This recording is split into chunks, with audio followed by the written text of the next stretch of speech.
নমস্কার, কেমন আছেন সবাই? মাম্পির নতুন একটি ব্লগে আপনাদের স্বাগত জানাই। এটি রবিবারের ব্লগ। ঘড়িতে সময় সকাল এখন 7টা। ঠিক এখন থেকেই আপনাদেরকে সাথে নিয়ে ব্লগটি শুরু করছি। আশা করছি আপনাদের অনেক ভালো লাগবে। রবিবারের দিন করে আর একটু ঘুমোলেও ঘুমোতে পারি, কিন্তু এখন আর ঠিকমতো ঘুমানো হয় না জানেন, কারণ বাবুর আবার রোববারেই তিনটে পড়া থাকে। তো সকালে না উঠলে কেমন হয়, বাসি ঘর তো পড়ে থাকে, একটু ঝাড়ঝাঁটা না দিলে না মাস্টারমশাই পড়াতে আসেন, খুব একটা ভালো লাগে না। তো আমি ঘুম থেকে উঠে গেছি ওর সাথে। ও তো ব্রাশ করে বললাম বিস্কিট খা, বিস্কিট খেয়ে ও একটু বই নিয়ে বসেছে। তবে স্যার এখনও আসেনি আর আমি এদিকে ফ্রেশ হচ্ছি। ব্রাশ করে এই যে মুখ চোখ ধুয়ে নিচের ঘরে এলাম। এবার নিচের ঘরে এসে আমার জন্য আর বাবুর জন্য 2 কাপ চা বানিয়ে নিলাম। ভাবলাম মা ছেলেতে মিলে বসে আগে 2 কাপ চা খাই, চায়ের কাপে চুমুক দিতে দিতে কিছুটা গল্প করি, আর তারপরে ও পড়তে বসে যাবে, আমি আমার কাজে লেগে পড়বো। চলুন চাটা এবারে দুজনে বসে খাই। আর ওইদিকে কালু আর ভুলু বাইরে রয়েছে, ওদের জন্য বিস্কুট নিয়েছি। ওদেরকে আবার দুটো বিস্কিট, 4টে বিস্কিট দিয়ে আসলাম। আর এই যে বাবু অনেক বলার পরে হুডিটা গায়ে চাপিয়েছে জানেন, ওর নাকি ঠান্ডাই লাগে না। আর এদিকে হাফ প্যান্ট পরে রয়েছে, কিছুতেই ফুল প্যান্ট পরাতে পারলাম না। তো চলুন বাবুর আর আমার জন্য একটু চিনি দেওয়া করলাম, মানে একটু চিনি অ্যাড করেছি, তবে আমার হাজব্যান্ডের জন্য চিনি ছাড়া করেছি। আর চাটা খেয়ে আমার হাজব্যান্ড বাজারে বেরিয়ে পড়েছে, কারণ কি রোববারের দিন তো বাজার করতে একটু সময় লাগে। এই সবজিপাতি মানে গুছিয়ে বাজার করাটা রোববারেই হয়, যেহেতু ছুটির দিন। আর মাছ মাংস সেটাও আনতে হয়, ওই জন্য অনেকটা সময় লেগে যায়। তো সকাল সকাল বাজারে বেরিয়ে পড়লো, আর আমি এদিকে কাজকর্ম করি যেটুকু হাতের কাজ আছে। এই যে বাসনপত্র মাজা বা একটু ভাতটা চাপিয়ে দিলাম, তারপরে বাজার এলে আমি রান্নাবাড়িতে হাত দেবো। চলুন বাসন কটা মেজে ধুয়ে উপর দিয়ে বাড়ি।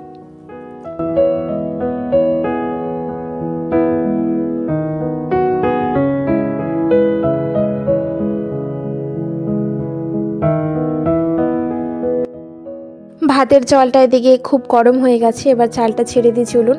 আর চালটাকে না আমি একটু আগেই ধুয়ে রেখেছি, তো একটু আগে যদি ধুয়ে রাখা যায় চাল, তবে ভাতটা তাড়াতাড়ি হয়। কিন্তু আমাদের বাড়িতে জানেন তো, আমি যদি চাল আগে ধুয়ে রাখি তাহলে আমার হাজব্যান্ড বুঝে যায়, বলে এরকম ভাত খেতে নাকি ভালো লাগে না, ভাতগুলো বড় বড় হয়। তাই আমি চাল কখনো ভিজিয়েও রাখি না, ধুয়েও রাখি না জানেন। তো ওইদিকে ভাতটা বসিয়ে দিয়ে এদিকে বাজার থেকে এনেছিল চিকেন, মাছ। তো মাছগুলোকে ধুয়ে আমি ফ্রিজে পুরে দিয়েছি, আর আজকে চিকেনটা রান্না করছি। আর এটা হলো ব্রয়লার চিকেন, মানে পোলট্রির চিকেন। আমাদের বাড়িতে প্রায় 1 মাস পর আমি এই ব্রয়লার চিকেন রান্না করছি। এর আগে এনেছিল, তবে সেই চিকেনগুলো আমি কি করেছি বলেন তো, ওই পকোড়া করে খেয়েছি। তো দেশি চিকেন পরপর 2 সপ্তাহ খাওয়া হয়েছে, তো আজকে আবার এই চিকেনই এনেছে। তো এটাকে একটু লাল লাল ঝাল করে কষা করে রান্না করব। তো আমি এদিকে পেঁয়াজ, রসুন, টমেটো, কাঁচা লঙ্কা সব কিছু একটু সাঁতলে নিয়েছি তেলের মধ্যে। তারপরে এই যে পরিমাণ মতন মশলা যেটুকু লাগে সেটুকু ব্লেন্ড করে আমি দিয়ে দিলাম। এবার একটু ধিম আঁচে ঢাকা চাপা দিয়ে কষাবো। পোলট্রির চিকেনে আমি কখনো বাড়তি জল ইউজ করি না। চিকেন থেকে যে জলটা বের হয়ে যায় সেই জলেই কিন্তু চিকেনটা বেশ সুন্দর রান্না হয়ে যায়, সেদ্ধ হয়ে যায়। পরে একটু গ্রেভি রাখার জন্য গরম জল অ্যাড করি। তা আমার এই যে চিকেনটা বেশ সুন্দর কষানো হয়ে গেছে। আর জানেন তো, বড় বড় সাইজের আলু ছিল, সেই আলুগুলোও আমি 2 আলু দিয়েছি বড় বড় ডুমো করে। মাংসের আলু খেতে আমার যেমন পছন্দ, আমার গলুটাও তেমন পছন্দ করে। সবে রান্নাটা কমপ্লিট করলাম, আর এবার ঘর বাড়িগুলো ঝাড়ু দিয়ে নেব। আর জানেন তো, আজকে আবার এক জায়গায় বিকেলে যাব। আমাদের এখানে না 2 মেলা হচ্ছে, একটা সবলা মেলা আর একটা হলো পৌষ মেলা। তো বেশ কিছুদিন হলেই হচ্ছে, 4-5টা দিন হয়ে গেল। বাবু অনেক দিন থেকেই বলছিল চলো মা একদিন চাই, তবে রোববার বিকেল ছাড়া না আমাদের কোথাও বেরোনোর সময় ঠিকঠাক হয় না, বাবুটার তো পড়া থাকে। আর এইরকম মেলা বলুন বা কোনো অকেশন বলুন, অনুষ্ঠান বলুন, বাবুকে ছাড়া একদমই যেতে ভালো লাগে না। যে কোনো অনুষ্ঠানই বলুন আর মেলাই বলুন, বাচ্চাদের কিন্তু যাওয়ার ইন্টারেস্টটা বেশি থাকে। তো আমার গলুটাও না এরকম মেলা টেলায় যেতে ভীষণ পছন্দ করে, ওর আগ্রহে আমার বেশি করে যেতে হয়। কখনো কখনো আমার ইচ্ছে করে না, তবু যাই। আসলে আমি অনেক সময় ভাবি কি জানেন তো, যে কোথাও গেলেই যেন একবোঝ্য খরচাটা হয়ে যাবে। তো এই ভেবে অনেক সময় অনেক জায়গায় যাই না। তো আমি কাপড় কেচে নিয়েছি, আর ছাদে টানতে বালতিটা নিয়ে আসলাম। কাপড় বলতে আমার আজকে বেশি কাপড় জামা ছিল না জানেন, ইচ্ছে করেই ভিজাইনি, কারণ অনেকগুলো কাজ করতে হয়েছে। তো এই 2-3টে নাইটি আর বাবুর প্যান্ট ছিল, আমার হাজব্যান্ডের একটা প্যান্ট ছিল, এই কটাই আমি তাড়াতাড়ি করে কেচে নিলাম। আর বাইরের ওয়েদারটা একবার দেখুন, রৌদ্র আছে, যাচ্ছে আসছে, তবে বাইরেটার জন্য ধোয়া কুয়াশার মতো হয়ে রয়েছে। দূরের এই গাছগুলোতে ধুলো তো পড়েছে প্রচুর, তার সাথে এত ধোয়া কুয়াশা কেমন যেন সবুজটা যেন সবুজ আর লাগছে না। আর এখন তো গাছগুলো প্রায় ন্যাড়াই হয়ে গেছে, কিছুদিন পরে আবার সবুজ পাতা গজাবে। আকাশটা একবার দেখুন কি অপূর্ব লাগছে জানেন, আপনাদের সাথে শেয়ার না করে আর পারলাম না। এইরকম আকাশ কিন্তু শরতের আকাশেই দেখা যায় শরৎকালে, তবে এখন দেখছি একদম উল্টো। কি সুন্দর সাদা সাদা মেঘ যেন চারিদিকে ভেসে ভেসে যাচ্ছে, আর পুরো নীল, চারিদিকে নীল। তো জামা কাপড় মেলে দিয়ে নিজের ঘরে এসে এবার এই যে মানি প্ল্যান্টের গাছগুলোর যে জলটা না অনেক দিন হয়ে গেছে জানেন পাল্টায়নি। তো শীতকালে তো মানি প্ল্যান্টের এমনি গ্রোথটা কমে যায়, গ্রো হয় না তেমন, তবে জলটাও অনেক দিন পাল্টানো হয়নি, তো পাল্টে দিলাম। সম্পূর্ণ সবগুলোতেই পাল্টে দিয়েছি। তো দুপুরে খাওয়া দাওয়ার পরে রেস্ট নিয়েছিলাম, আর এখন হলো সন্ধেবেলা। চলে এসেছি আমি মেলাতে, তবে তার আগে এটা হলো পৌষ মেলা, তবে তার আগে আমি সবলা মেলাতে একবার ঢু মেরে এসেছি। সবলা মেলায় তেমন কিছু ছিল না, তবে বেশ সুন্দর সাংস্কৃতিক অনুষ্ঠান হয়, ওইগুলো দেখতে না ভারী ভালো লাগে। তো অনেকটা সময় সাপেক্ষ, অতক্ষণ ধৈর্য আবার আমার বাবুর, আমার হাজব্যান্ডের কারোরই নেই। তো ওখান থেকে বেরিয়ে এসে এবার এই পৌষ মেলাতে ঢুকেছি। আর ওখানে আমি ক্যামেরাই করিনি, কারণ একটা ছোট্ট ভিডিওতে আপনাদের সাথে আর কতগুলো ক্লিপ শেয়ার করব। তো ভাবলাম পৌষ মেলাটা একটু নতুনত্ব আমাদের এখানে, আপনাদের সাথে শেয়ার করি। তো ঢুকতেই তো কত দোকান, চুড়িমালার দোকান সবার আগে। তো কি ভালো লাগে দেখতে জানেন তো। আর এদিকে মাটির জিনিসপত্রও ছিল প্রচুর, এখানে সমস্ত হাতের কাজের অনেক জিনিস, বুটিকের জিনিস সমস্ত রকম ছিল, দেখতে যেন অপূর্ব লাগে। আমি তো এগুলো হা করে দেখি। আসলে জানেন তো, যে কোনো মেলা হলেই না আমি সেখানে উপস্থিত হই, বা যে কোনো এরকম টাইপের অনুষ্ঠানে আমি যাই। আমার কাছে না জিনিস কিনে আত্মা শান্তি করার থেকে চোখ দিয়ে দেখে চোখের শান্তিটা অনেক বেশি বড় মনে হয়।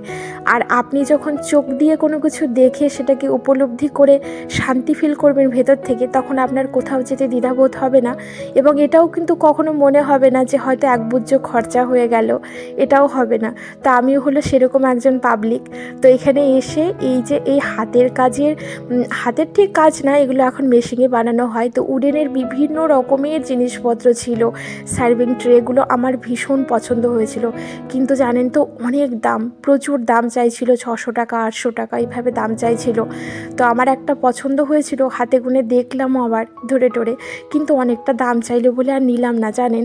এতটা বাজেট দিয়ে না এই ছোট্ট জিনিসটা নিতে মন চাইলো না, তবে দেখতে খুব সুন্দর। এই যে দেখুন মাছের একটা শেপ করা কি সুন্দর একটা সার্ভিং ট্রে রয়েছে, বেশ ভালো লাগে। এগুলোতে একটু পকোড়া বসে বসে খেলাম নিয়ে, বেশ ভালো লাগে না বলুন তো? আমার তো ভীষণ ভালো লাগে। তবে হ্যাঁ, আমিও তো কিছু না নিয়ে যাব না, এখান থেকে আমি ছোট্ট একটা জিনিস কিনেছি, আপনাদের সাথে অবশ্যই শেয়ার করব সেটা, তবে হ্যাঁ ব্লগের শেষে।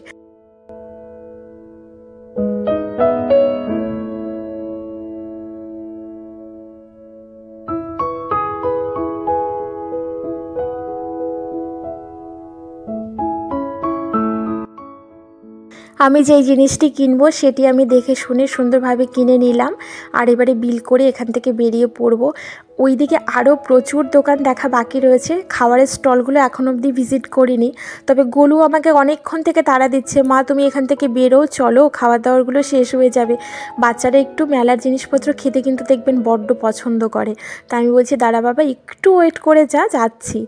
মেলাটি যেখানে হচ্ছে সেই পাড়ার অনেক বউ মেয়েরা সবাই কি সুন্দর পিঠেপুলির দোকান দিয়েছে, আপন মনে নিজেদের মতো করে আনন্দ করে করে স্টল দিয়েছে খাবারের, দেখেও বেশ ভালো লাগছিল। আর মনে হয়েছিল ইস যদি আমিও দিতে পারতাম, আমি যা পারি তাই।